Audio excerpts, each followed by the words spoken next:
بندہ جس بھی وقت اللہ سے توبہ کرتا ہے تو اللہ تبارک و تعالیٰ اس کی توبہ قبول فرماتا ہے۔ دن اور رات کی جس بھی گھڑی میں بندہ اللہ سے توبہ کرتا ہے تو اللہ تبارک و تعالیٰ اس کی توبہ کو فوراً قبول کر لیتا ہے۔ ایک مسلم شریف کی حدیث ہے کہ اللہ کے رسول صلی اللہ علیہ وسلم نے فرمایا کہ اللہ تبارک و تعالیٰ رات کو اپنا ہاتھ پھیلاتا ہے تاکہ دن میں گناہ کرنے والا شخص اللہ سے توبہ کر لے، اور پھر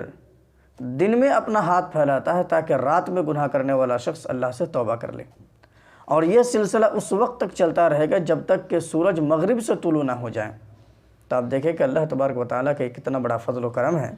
کہ اللہ تبارک و تعالیٰ اپنے بندوں کی توبہ قبول کرنے کے لیے اللہ رب العالمین اپنا ہاتھ پھیلاتا ہے تاکہ بندہ مجھ سے توبہ کرے اور میں اس کی توبہ کو قبول کروں۔ اللہ تعالیٰ دن میں ہاتھ پھیلاتا ہے تاکہ رات میں گناہ کرنے والا شخص اللہ سے توبہ کر لے۔ اللہ تبارک و تعالیٰ رات میں اپنا ہاتھ پھیلاتا ہے تاکہ دن میں گناہ کرنے والا شخص اللہ سے توبہ کر لے۔ تو اللہ رب العالمین سے جس بھی وقت توبہ کیا جائے اور بندہ جس بھی وقت اللہ سے توبہ کرتا ہے تو اللہ تبارک و تعالیٰ اس کی توبہ کو قبول فرماتا ہے۔ ایک بات یہ بھی ذہن میں رکھنی ہے کہ ابھی جو حدیث آپ کے سامنے بیان کی گئی یہ مسلم شریف کی حدیث ہے جس میں یہ کہا گیا ہے کہ اللہ کے رسول نے فرمایا کہ اللہ تعالیٰ رات کو اپنا ہاتھ پھیلاتا ہے بندوں کی توبہ قبول کرنے کے لیے، اسی طریقے سے دن میں اللہ رب العالمین اپنا ہاتھ پھیلاتا ہے۔ تو اللہ رب العالمین جو ہاتھ پھیلاتا ہے یہ اللہ تعالیٰ کی ایک صفت ہے، جس سے یہ بات سامنے آتی ہے کہ اللہ رب العالمین کے پاس ہاتھ ہے اور اللہ تعالیٰ بندوں کی توبہ قبول کرنے کے لیے اللہ رب العالمین اپنا ہاتھ پھیلاتا ہے۔ اس سے ہمیں اور آپ کو، ہمارا اور آپ کا یہ ایمان ہونا ضروری ہے کہ اللہ رب العالمین کا ہاتھ ہے اور اللہ تعالیٰ ہاتھ پھیلاتا ہے۔ لیکن ایک بات یہ بھی جاننا ضروری ہے کہ اللہ رب العالمین کا جو ہاتھ ہے وہ ہاتھ کیسا ہے،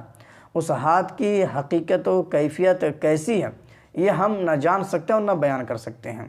صرف جتنا نص میں موجود ہے، قرآن اور حدیث میں اللہ تعالیٰ کی صفات کے تعلق سے جتنا موجود ہے ہمیں اور آپ کو اتنا ایمان رکھنا ضروری ہے، اس کی حقیقت و کیفیت کے چکر میں نہیں جانا ہے۔ اس حدیث میں جیسا کہ بیان کیا گیا ہے کہ اللہ تعالیٰ کا ہاتھ ہے اور اللہ تعالیٰ ہاتھ پھیلاتا ہے، تو اللہ تعالیٰ کا ہاتھ ہے اور اللہ تعالیٰ ہاتھ پھیلاتا ہے، لیکن اللہ تعالیٰ کا ہاتھ کیسا ہے، کس طرح اس کا رنگ روپ کیسا ہے یہ اللہ ہی کو معلوم ہے، اور اللہ تعالیٰ اپنا ہاتھ کیسے پھیلاتا ہے یہ اللہ تعالیٰ ہی کو معلوم ہے۔ ہم اللہ تعالیٰ کے کسی بھی چیز کے بارے میں کائنات کی کسی بھی چیز سے میچنگ نہیں کر سکتے، اس کی تشبیہ نہیں دے سکتے کہ اللہ تعالیٰ کا ہاتھ ایسا ہے یا ایسا ہے، یا اللہ تعالیٰ اپنا ہاتھ ایسے پھیلاتا ہے وہ ایسے پھیلاتا ہے۔ اللہ تعالیٰ کی مخلوقات میں سے کسی بھی چیز کے ساتھ ہم تشبیہ نہیں دے سکتے، اور نہ ہی اللہ تعالیٰ کی صفات کے تعلق سے ہم کوئی تعویل کر سکتے ہیں، بلکہ جیسا نص میں موجود ہے ہمیں اور آپ کو بے عینی ویسا ہی مان لینا ہے۔ تو یہ ایمان رکھنا ضروری ہے کہ اللہ تعالیٰ کا ہاتھ ہے اور اللہ تعالیٰ اپنے بندوں کے توبہ قبول کرنے کے لیے اپنا ہاتھ پھیلاتا ہے۔